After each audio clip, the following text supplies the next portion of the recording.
שהוא ירוק, כל ציפור בגן היום תשרוק, השמש זורחת במרום, ט"ו בשבט היום, היי, השמש זורחת במרום, ט"ו בשבט היום, כל העצים לבשו ירוק, ירוק, כל ציפור בגן היום תשרוק, השמש זורחת במרום, כי ט"ו בשבט היום, היי, השמש זורחת במרום, ט"ו בשבט היום, כל העצים לבשו ירוק, ירוק, כל ציפור בגן היום תשרוק, רוק, רוק, השמש זורחת במרום, ט"ו בשבט היום, השמש זורחת במרום, ט"ו בשבט היום, אז כל העצים לבשו ירוק, כל ציפור קטנה היום תשרוק, השמש זורחת במרום, ט"ו בשבט היום, השמש זורחת במרום, להתראות ילדים ושלום, כל העצים לבשו ירוק, כל ציפור קטנה היום תשרוק, השמש זורחת במרום, ט"ו בשבט היום, השמש זורחת במרום, ט"ו בשבט היום.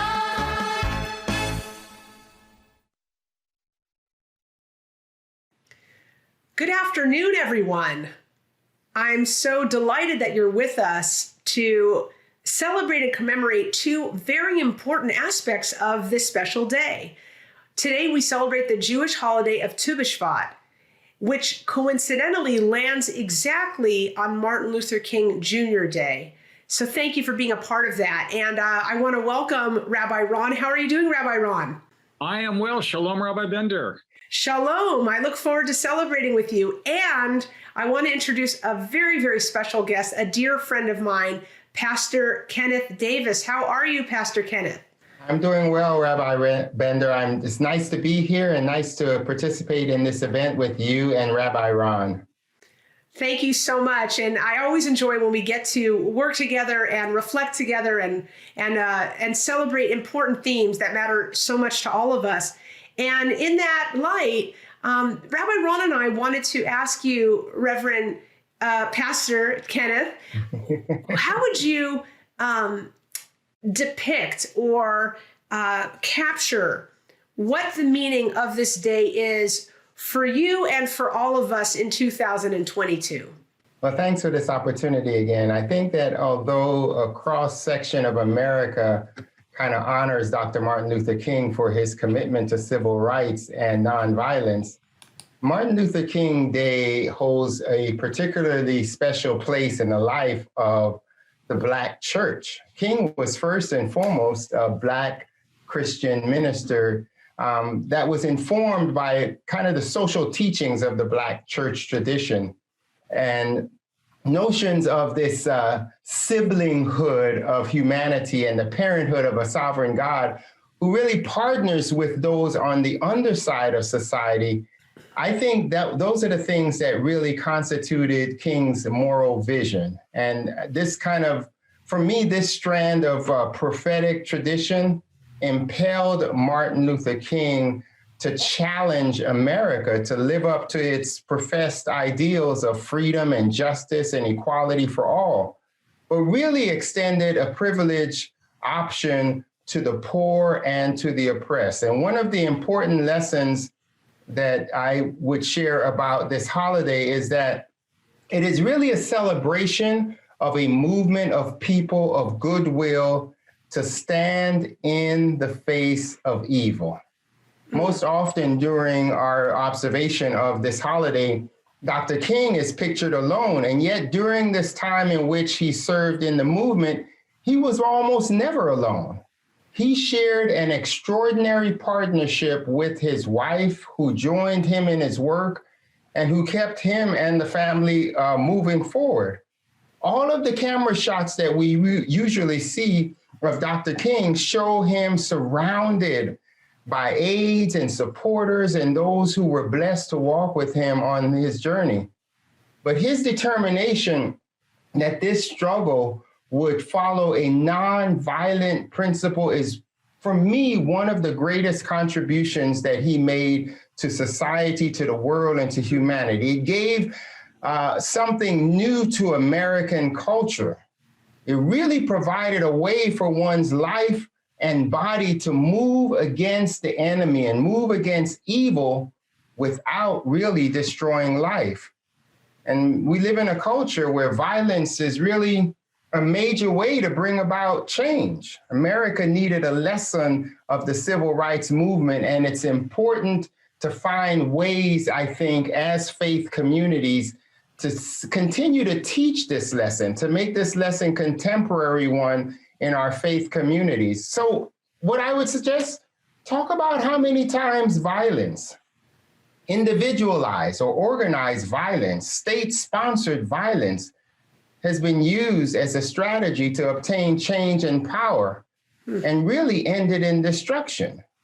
Maybe in our faith communities, we could talk about what it means to step out of this non-violently world and face organized firepower and what it would really cost for us to do that. I think those are the things that I think about when we come to the celebration of Martin Luther King Day. People who joined movement actively paid a price. They paid a price with their lives. They paid a price with their jobs. They paid a price with burned churches, with lost opportunities for schools, and a lot more than we even recognize. So I think it's important for us to understand that facing down evil using nonviolent method is not an easy strategy, and it's not without cost. Dr. King once said, as we gather today struggling to understand what the movement lesson offers us today, we must remember the evil of war, the idea of nonviolence as a powerful organizing strategy and the way of living that promises really a longer future. So when I reflect on Martin Luther King Day, those are some of the thoughts that enter into my mind. Wow, that is so powerful, Pastor Kenneth. I really appreciate that so much. And thanks for reminding us, because it seems like Martin Luther King Jr. wanted goodness and love. I see the sign behind you in every form. And I remember many years ago, decades ago, one Martin Luther King Jr. Day, I sat on a panel. I had the honor with Bernice King, Dr. Martin Luther King's daughter. And she posited that she thought he was murdered not because he was demanding racial equality, but it was when he turned toward economic justice. And I was really taken by that. I'm sure she's not the first person who ever said it, but I thought, my gosh, he was such a giant that he went beyond. He just wanted everybody to be treated right. And it's such a touching thing. And you're right about the nonviolence. That's so moving. How do you think Martin Luther King Jr. would feel if he could be with us today and watch a video of everything that's happened since he was killed? Because I think back to when Barack Obama was elected president, and I had that fantasy that so many Americans had of racism is over in this country, right? It was such an optimistic moment. And for those of us who fought against racial injustice our whole lives, we thought, oh my gosh, we won. It happened, it worked. And then of course, we've seen so much regression and police violence and so forth. What do you think Dr. Martin Luther King would say if he could be with us now and look back on what's happened since? In the social media world, there are several emojis that we use as we're communicating with our friends and family. And one of my favorite emojis is the SMH emoji, where you put your hand over your face and just shake your head. And I would imagine that if Dr. King were alive today, he would probably be doing a lot of shaking his head, saying, we still have not realized this dream. Because I find myself doing that as well. Rabbi Bender, you and I have shared personally some of my experiences that just make me shake my head to say, we really haven't come as far as maybe we think we have. And we still have a long way to go. Wow, absolutely heartbreaking. Okay, so on a positive last note, if I could ask you this, the young generation uses the word ally, which I think is a very helpful word. And to give some context to our residents who are listening today, think of anti-Semitism, right? And people who are anti-Jewish, and then think of people who were against anti-Semitism. I don't just mean passive. I mean really fought against anti-Semitism, like the entire country of Denmark that rescued Jews in the face of the Holocaust, for example. So that would be an ally. The Danish people stood up as allies. Usually when we think of the word ally, we think of in war, but an ally is someone who stands by those who are being mistreated. So my question for you, Reverend Kenneth, is for me and Rabbi Ron, but especially for our residents, who live here at the Jewish home or their family members who might be watching, what is the best way to be an ally in the struggle for justice that meant so much to Dr. King? There's a passage in the Old Testament, I think it's in Jeremiah, that I'm really, maybe Jeremiah or Ezekiel, where the prophet is saying, you sat where they sat. And I've always thought that passage was really powerful because there's a sense in which you get a totally different perspective when you sit in the seat or wear the shoes of someone. I think an ally for me is someone who is willing to share from their life experience and inform the generations to come of what the struggles were for them and how they undertook those struggles and how they can now empower the generations ahead to continue to fight for struggles for freedom and equality for all people. First and foremost, for me, an ally needs to be someone who can listen. I don't want you to patronize me. I want you to be able to sit and listen to my story. You don't have to have experienced what I'm experiencing, but you can relate to what I'm talking about and you can empathize with it and you can sit where I'm sitting, if not literally, but through me, vicariously through me. Listening is just essential for me, for someone who wants to be an ally, or if I want to be an ally to someone in a struggle, I need to be able to listen to them. I need to be able to listen to them. Wow, what a powerful way to end, especially when you consider in our tradition, the most important prayer, which we call the watchword of our faith, the Shema, is literally the word Shema, which is to listen. So what a great way to culminate this. Thank you so much, Pastor Kenneth. And we're going. Rabbi Ron is going to make an announcement now, but we hope that you'll be able to stay with us as we turn soon to our Tu BiShvat celebration. On August 28th, 1963, some 100 years after President Abraham Lincoln signed the Emancipation Proclamation, freeing the slaves in the United States, a young man named Martin Luther King Jr. climbed the marble steps of the Washington Monument of the Lincoln Memorial in Washington, D.C., to describe his vision of America. And so as a special treat, we're going to hear his vision in his own words. So even though we face the difficulties of today and tomorrow, I still have a dream. Yeah. It is a dream deeply rooted in the American dream. I have a dream that one day this nation will rise up and live out the true meaning of its creed. We hold these truths to be self-evident, that all men are created equal.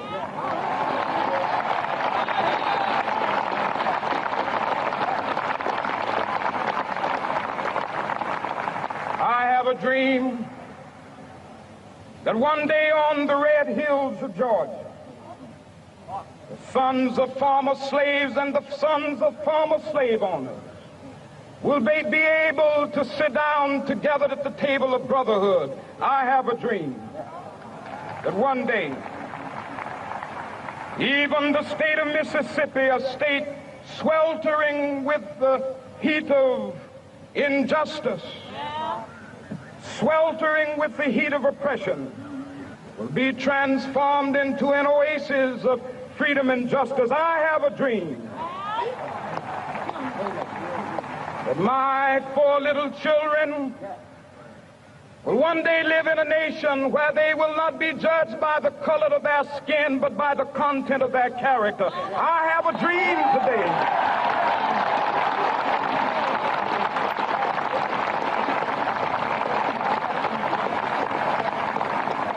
I have a dream that one day, down in Alabama, with its vicious racists, with its governor having his lips dripping with the words of interposition and nullification.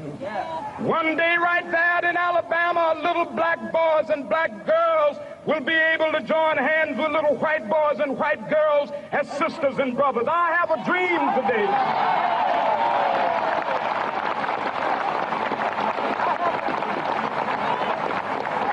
I have a dream that one day every valley shall be exalted. Every hill and mountain shall be made low, the rough places will be made plain, and the crooked places will be made straight, and the glory of the Lord shall be revealed, and all flesh shall see it together. This is our hope. This is a faith that I go back to the South with. With this faith, we will be able to hew out of the mountain of despair a stone of hope. With this faith, we will be able to transform the jangling discords of our nation into a beautiful symphony of brotherhood. With this faith, we will be able to work together, to pray together, to struggle together, to go to jail together, to stand up for freedom together, knowing that we will be free one day. This will be the day. This will be the day when all of God's children will be able to sing with new meaning, my country, 'tis of thee. Sweet land of liberty, of thee I sing. Land where my fathers died, land of the pilgrim's pride. From every mountainside, let freedom ring. And if America is to be a great nation, this must become true. And so let freedom ring.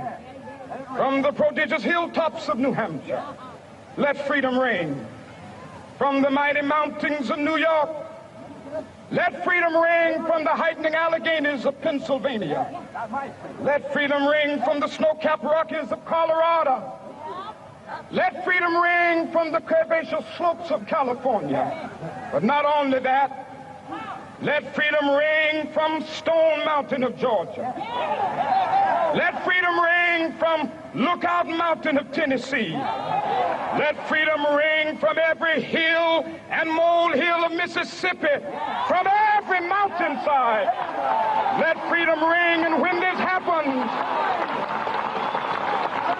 and when we allow freedom ring, when we let it ring from every village and every hamlet, from every state and every city, we will be able to speed up that day when all of God's children, black men and white men, Jews and Gentiles, Protestants and Catholics, will be able to join hands and sing in the words of the old Negro spiritual, free at last, free at last. Thank God Almighty, we are free at last.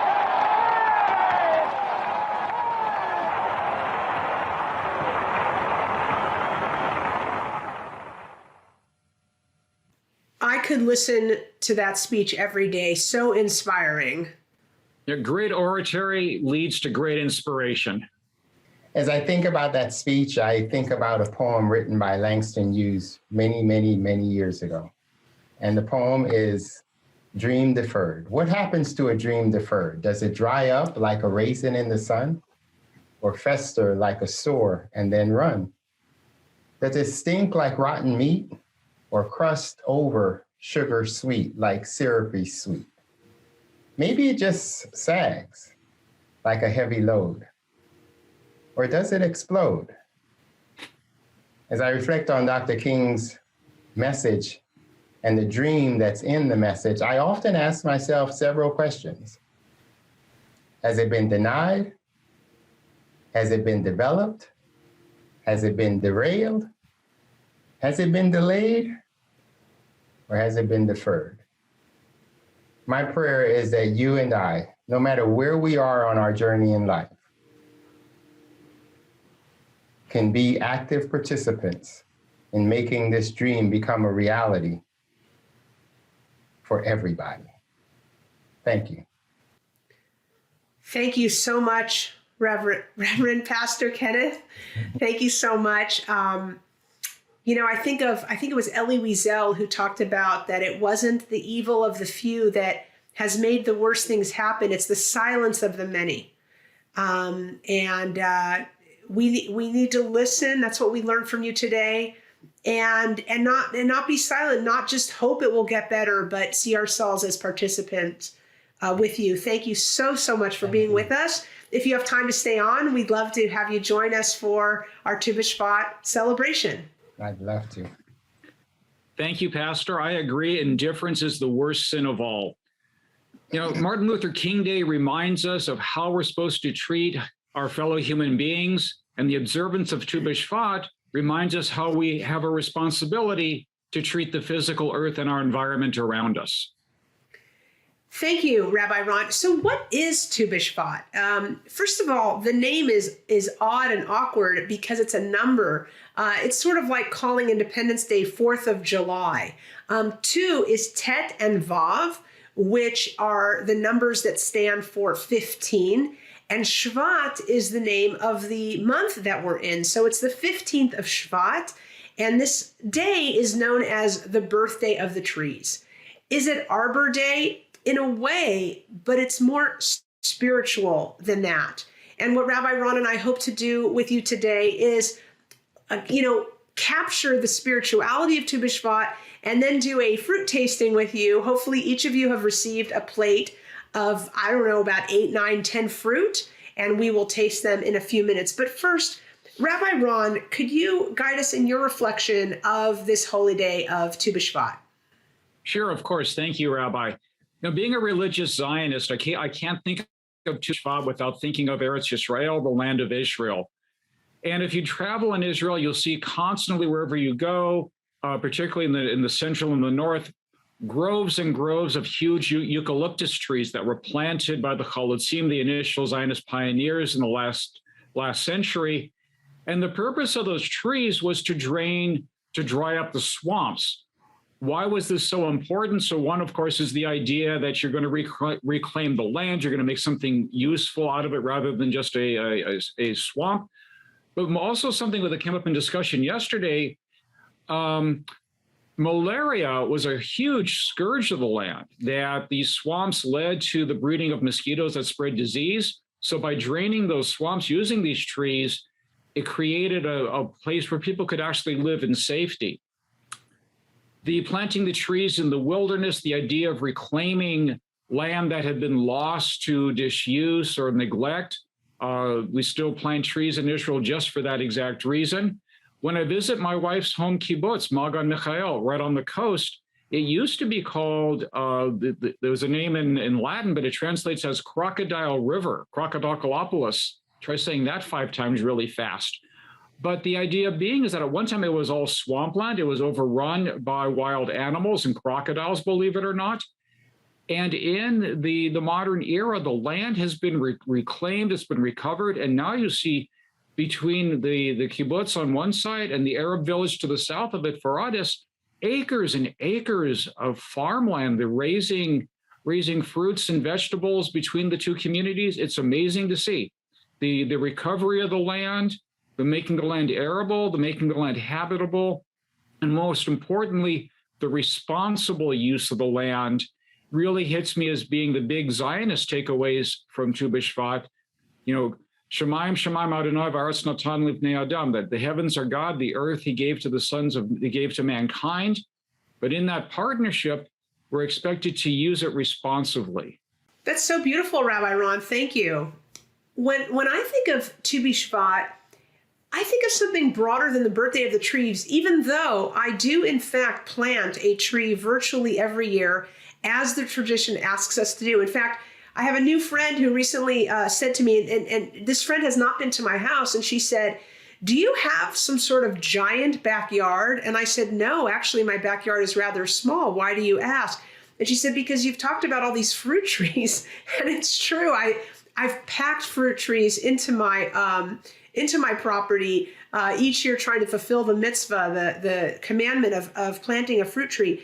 But it's so much broader than that. And what I think is an amazing feat, amazing historical fact, is that the rabbis were ecologists and environmentalists.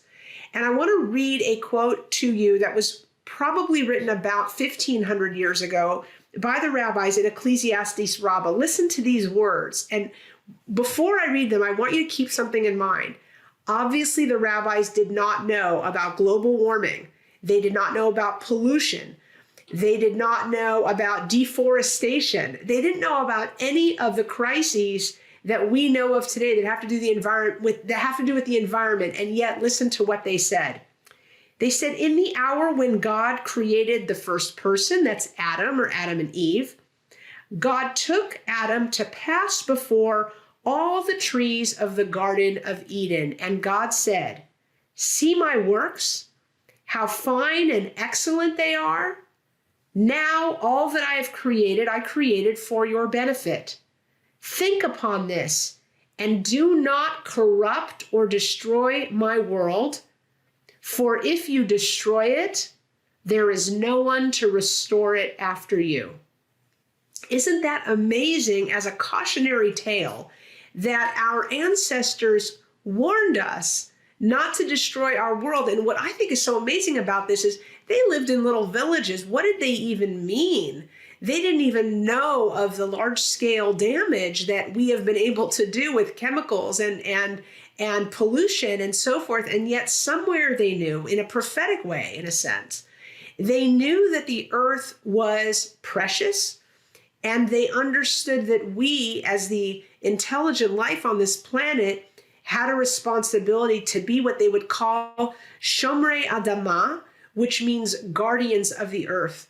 So when I think of Tu BiShvat, I think of our role as guardians of the earth. And I love what Rabbi Ron said earlier, where he said, you know, Martin Luther King Jr. Day is about protecting our fellow human beings. Because I thought this is a tough day to bring these two very different holy days together. But it's true. Martin Luther King Day is about protecting our fellow human beings. And Tu BiShvat is about protecting the planet, where all of us human beings and other creatures reside. And so I think that Tu BiShvat is so visionary in that way. And just as all of the Jewish holidays focus on a theme that is relevant throughout the year, whether it's Yom Kippur that focuses on repentance and saying, I'm sorry, but that doesn't mean we only apologize on Yom Kippur. It means that we cultivate that character trait, focusing on that character trait on Yom Kippur so that we will be willing to take responsibility for our mistakes. Or whether it's the holiday of Passover, which celebrates freedom and liberty. But of course, not only on that week, but throughout the year, we should always fight for freedom and liberty and equality and justice. So on this holy day, we focus on the environment and on the preciousness of the earth. That should remind us every day, not only to take time to smell the roses and to taste the fruit, but to really see ourselves as guardians of the earth. You know what? I enjoy tasting fruit, so let's go on with that. But the first thing we do before we eat, of course, is to bless it. So because we're enjoying the fruits of the trees, Rabbi, do you have your plate? We do. I do. Very cool stuff. Pastor Kenneth, I'm sorry we couldn't get fruit to you. You know, we're doing this virtually. Next time I'll have a plate arrive at your home. But as it'll be my pleasure to consume on your behalf, Pastor. Baruch atah Adonai Eloheinu melech haolam, borei peri ha'etz. Blessed are you, God, ruler of the universe, creator of the fruits of the tree. Baruch atah Adonai Eloheinu melech haolam, shehecheyanu v'kiyamanu v'higianu lazman hazeh. Blessed are you, God, ruler of the universe, who instills us with life, sustains us, and has brought us to this sacred moment in time. And now Rabbi Ron and I are going to demo the fruit tasting, and I hope that By the way, don't feel guilty if you already ate while we were talking. I would have done that too. You know, like when you go to the movies and you're popping popcorn. Don't feel bad about that if you did that. But if you haven't tasted yet, let's do a little tasting. Rabbi Ron, what are you going to have first? Well, first of all, the fork. Second of all, the napkin. So we are now set. If I had to choose, I'm going to go to the exotic. Okay, what are you starting with? The papaya. Okay, that's great. Rabbi Ron, I just realized I don't have a fork. Let me grab one. Hold on. My wife has trained me well. I have a fork and a napkin. Wow, I guess at the Eisenberg Village campus, they're better about forks and knives, and here we just eat with our hands. No, not really. Although, if anyone wants to eat with your hands, don't worry. I'm sure you can wipe with a napkin afterward. Here's my papaya. You know, us being in Los Angeles, a special treat with papaya, some lemon and some chili powder is delicious.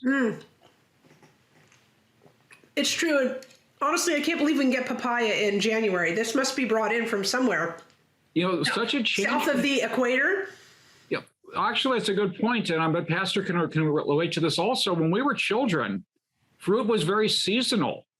You know, you did not see nectarines and peaches in November. You didn't see them in February. You saw them over the summer.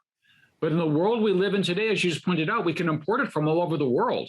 Such a difference. It is. Pastor Kenneth, what's your favorite fruit? Well, I'm from Jamaica, as you know, so mangoes are my favorite fruit. And I love pineapples as well. I remember one time I was eating pineapple. I ate an entire pineapple.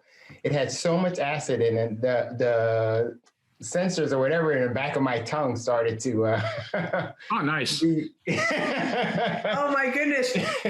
Oh my goodness. I love mango also. Pastor Kenneth, do you like a mango that's like hard, firm, and yellow, or do you like it softer and juicier? And I like it softer and juicier. In Jamaica, they have this mango called a Julie mango, and it's usually black on the outside, but oh, it's so sweet and soft and juicy on this inside. Ooh, that sounds amazing. Huh. All right, well, for our next tasting, we don't mean to make you jealous, but for our next And tasting, you are making me very jealous. I'm going to send you a fruit plate. I'm going to do that. Okay, what are we having next, Rabbi Ron?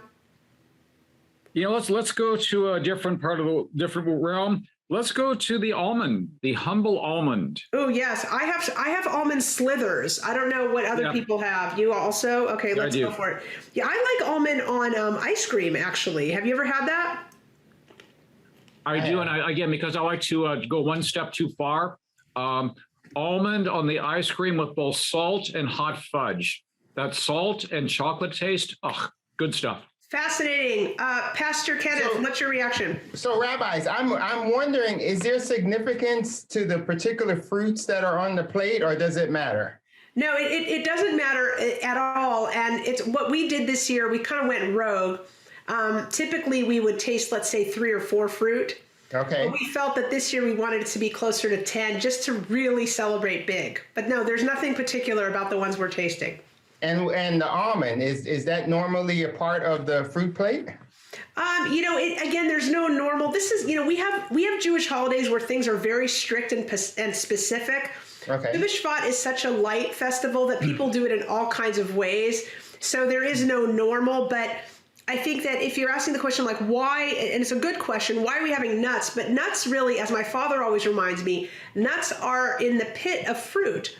That most not peanuts, but most nuts grow on trees and are surrounded by a fleshy fruit, even though some of those fruits we would never eat because it wouldn't taste good. So we're sort of honoring the tree in a different way by having nuts. That's what we have in mind as we do it. Okay, next, can I pick the next one, Rabbi Ron? Yeah, please. I'm going to go for the grape. Ah. Do you have really huge red grapes? I have huge red grapes here. These are delicious. Oh, yours are more like purple. Okay. Those look almost like dates. Yeah. You know what? Another thing I'm thinking about, when I was a kid, I don't remember seedless grapes. My memory of grapes when we were kids was that they had seeds. So I don't know how they got them out of there, but it's very impressive. Generations of that crossbreeding to get to a purpose, I guess. But now, what's your next one?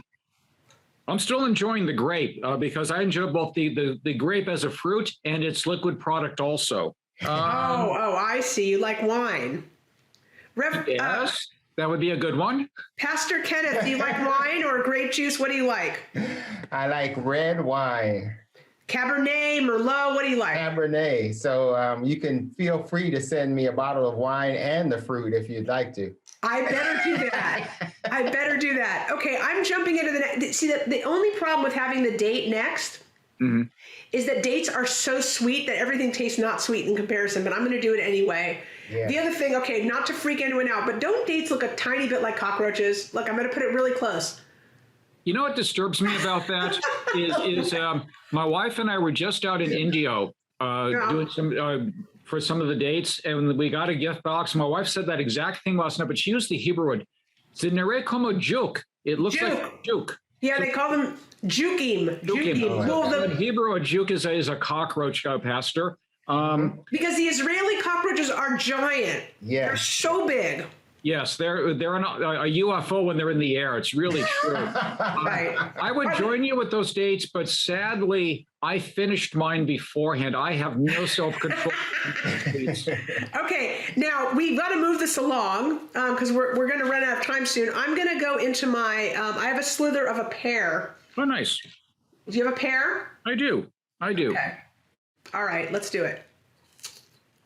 It's good. Good stuff.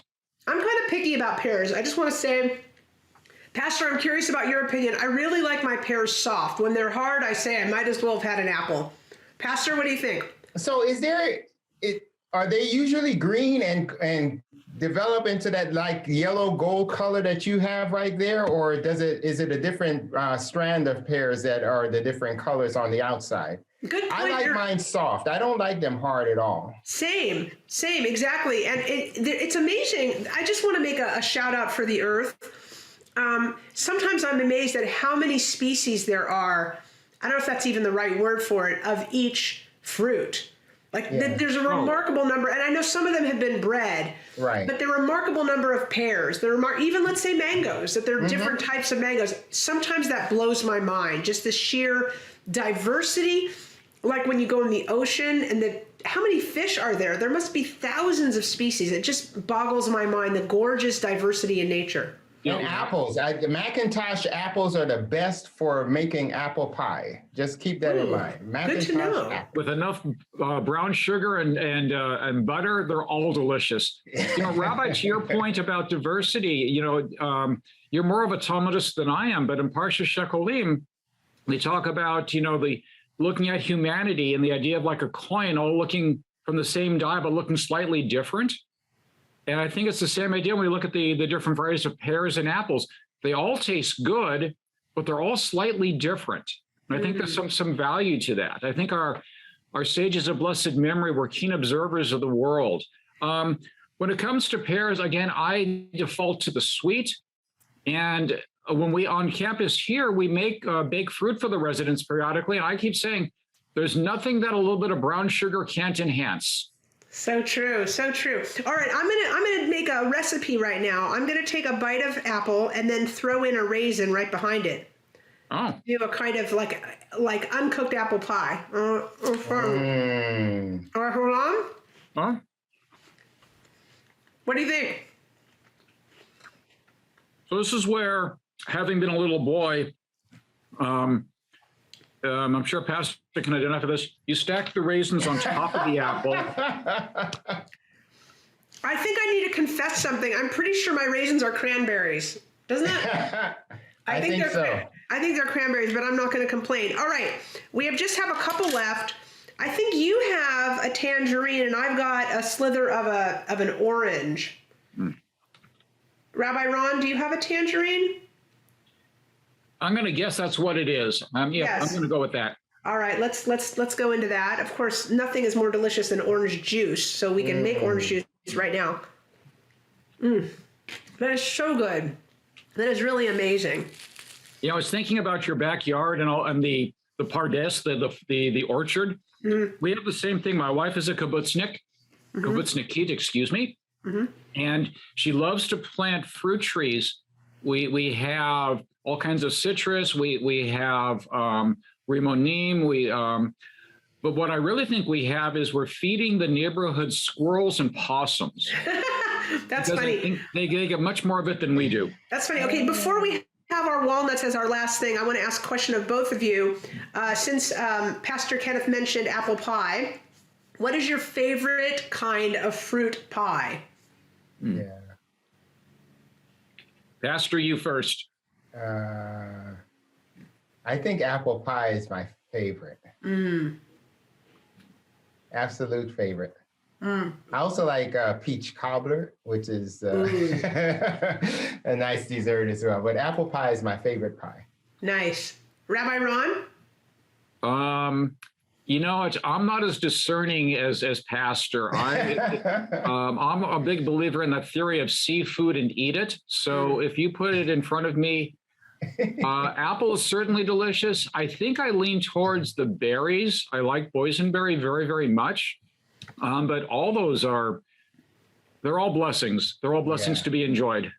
I also like almost every kind of fruit pie, but I love apple. I love blueberry. Ooh, I nice. love cherry when I'm in a more tart mood. I love peach or apricot pie if the peach or apricot are fresh, not the kind from the can. I really love that.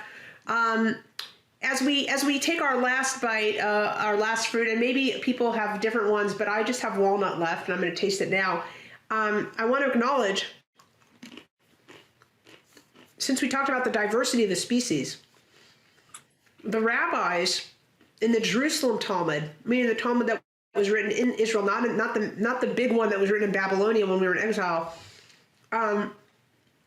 just to bring together these different themes of today, they said, what should you say or do when you see somebody with a different skin color than yours?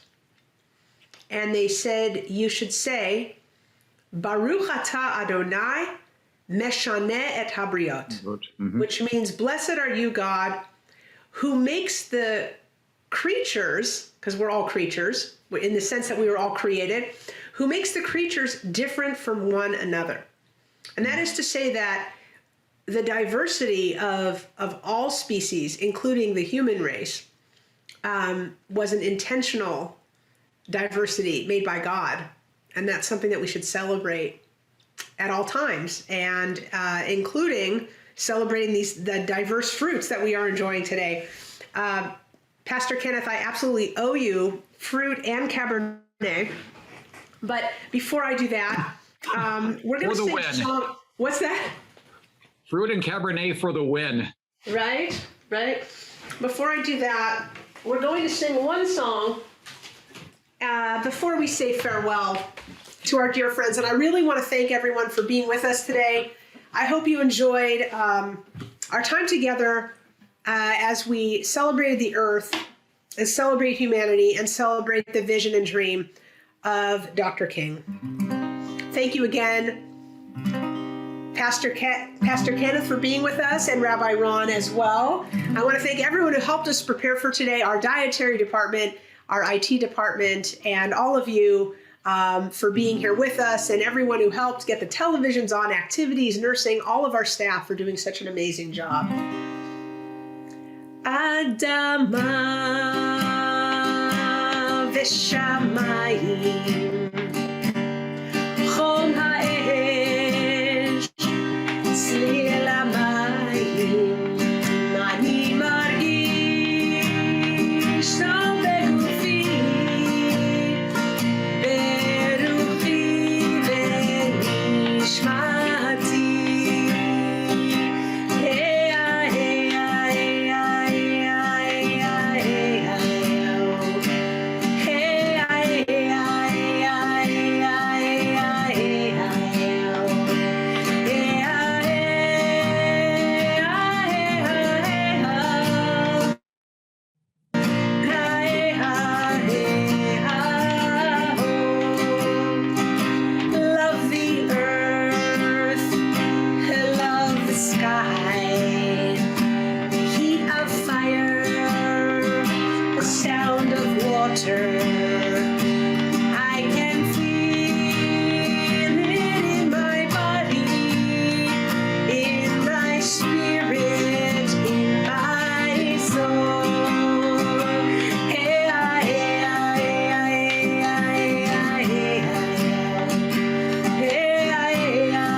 Chag Sameach, everybody. Happy Tu BiShvat. Have a meaningful Martin Luther King Day observance.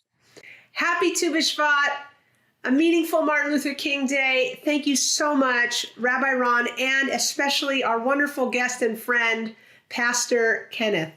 Thank you, community, and thank you, Rabbi Ron, Rabbi Bender. And I actually want to close with a blessing that I think we use in both communities. May the Lord bless you and keep you. May the Lord cause his face to shine upon you and be gracious to you. May the Lord look upon you with favor and grant you peace. Amen. Amen. Bye, everyone. Bye. Bye.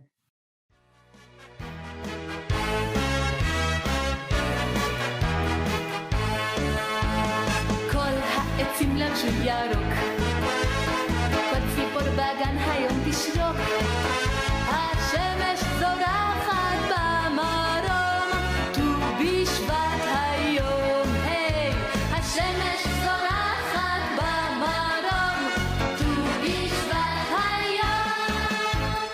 כל העצים לבשו ירוק, ירוק, כל ציפור בגן היום תשרוק, השמש זורחת במרום, כי ט"ו בשבט היום, היי, השמש זורחת במרום, ט"ו בשבט היום. כל העצים לבשו ירוק, ירוק, כל ציפור בגן היום תשרוק, רוק, רוק, השמש זורחת במרום, ט"ו בשבט היום, השמש זורחת במרום, ט"ו בשבט היום. אז כל העצים לבשו ירוק, כל ציפור קטנה היום תשרוק, השמש זורחת במרום, ט"ו בשבט היום, השמש זורחת במרום, להתראות ילדים ושלום. כל העצים לבשו ירוק, כל ציפור קטנה היום תשרוק,